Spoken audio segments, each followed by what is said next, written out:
this great solemnity of the Ascension of the Lord, let me invite you to reflect on the readings focusing on the Gospel and the first reading from the letter to the Hebrews. There was a conversation between a high school teacher and one of his students before graduation, and the conversation went this way. The teacher asked the student at the end of school, "What do you want to do?" The student answered, "I want to go to college." "After college, what do you want to do?" "I want to get a job," said the student. "Then, what do you want to do after getting a job?" "I want to make a lot of money." "What do you want to do after making money?" "I want to build a house, a beautiful house." "After that, what do you intend to do?" "I think I want to get married." "What will you do after you get married?" "I will have a family, of course." "What will you do after having a family?" "Probably retire." "What do you want to do after you retire?" "I want to take a rest." "What will you do after taking a rest?"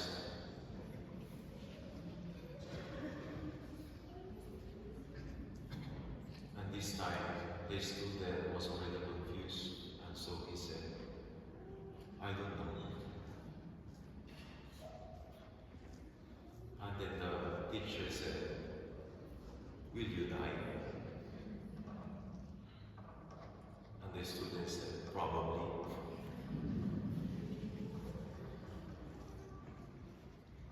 "Oh yes, definitely. You will die. I will die. We will all die." "What will happen after death?" The student answered, "I am not sure."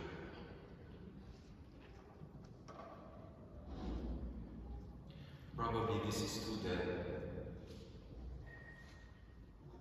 encountered something like agnostic faith, not being sure whether there is God, there is a creator.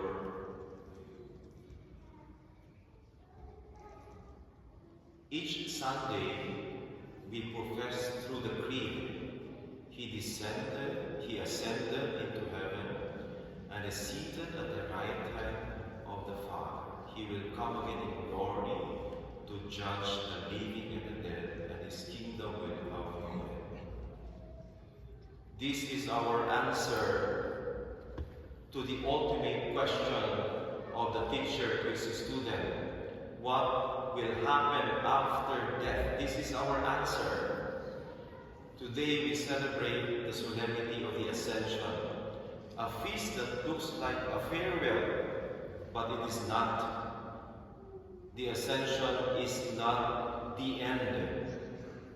It is the beginning of something deeper, something bigger, something even more beautiful. As the Gospel relates to us, as He blessed them, His disciples, He parted from them. He parted from them. Jesus departed not to leave us,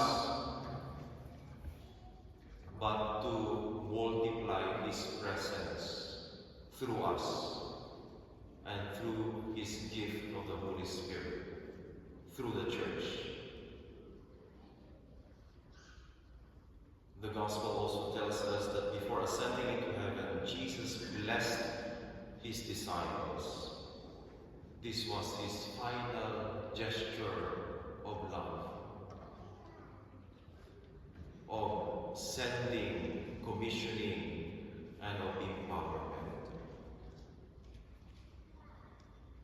He did not bid his disciples simply goodbye. He leaves us not with a goodbye, but with a promise. You will receive power when the Holy Spirit comes upon you, and you will be my witnesses to the ends of the earth. This was not just a promise, it has become a reality in the church. This is our mission. This is the life of the church.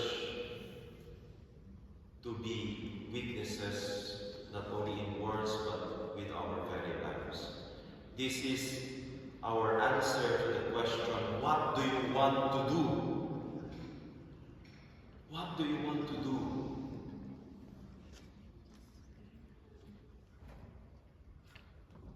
Yesterday, I officiated a golden wedding anniversary. The couple are actually very actively involved in the work of evangelization in our community. I think they are here. Kuya Freddy and Ate Mina, can you stand up, please?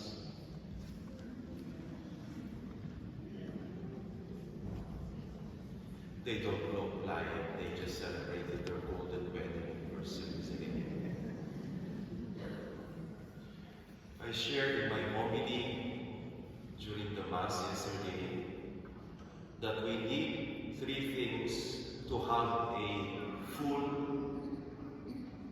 truly happy and fulfilled life. Three things that we need to be happy. First, something to do. Second, someone to love. Third, something to hope for. I know from Kuya Freddy and Ate Mina, they still have something to do. They are taking care of their apos, their grandchildren. They have 4 grandchildren. They spend so much time taking care of their children. Something to do even they're already retired. Yesterday, there were 80 people in the Mass. You see, not only their 2 children and 4 grandchildren and the relatives of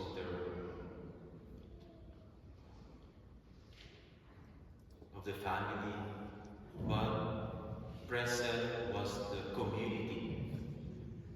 The community, they are leading and they are serving the missionary family of Christ.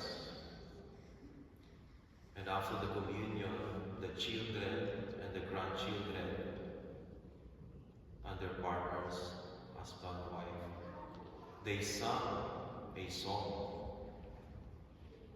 "Lean on Me." While they were singing the song, we joined them by clapping. Lean on me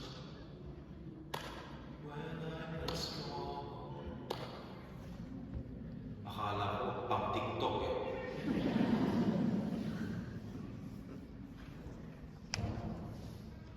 That was a very touching moment. 3 things we need to have a full and truly happy life. Something to do, someone to love, something to go for. I knew they had the first 2, something to do, someone to love.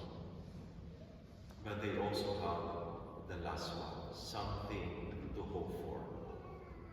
That is why they are serving in the church, doing evangelization.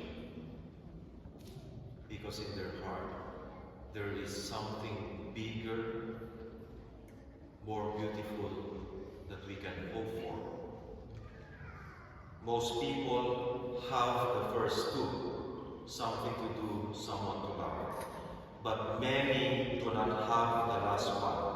The last one is really important. We will come to the point when we will face the limitations of life.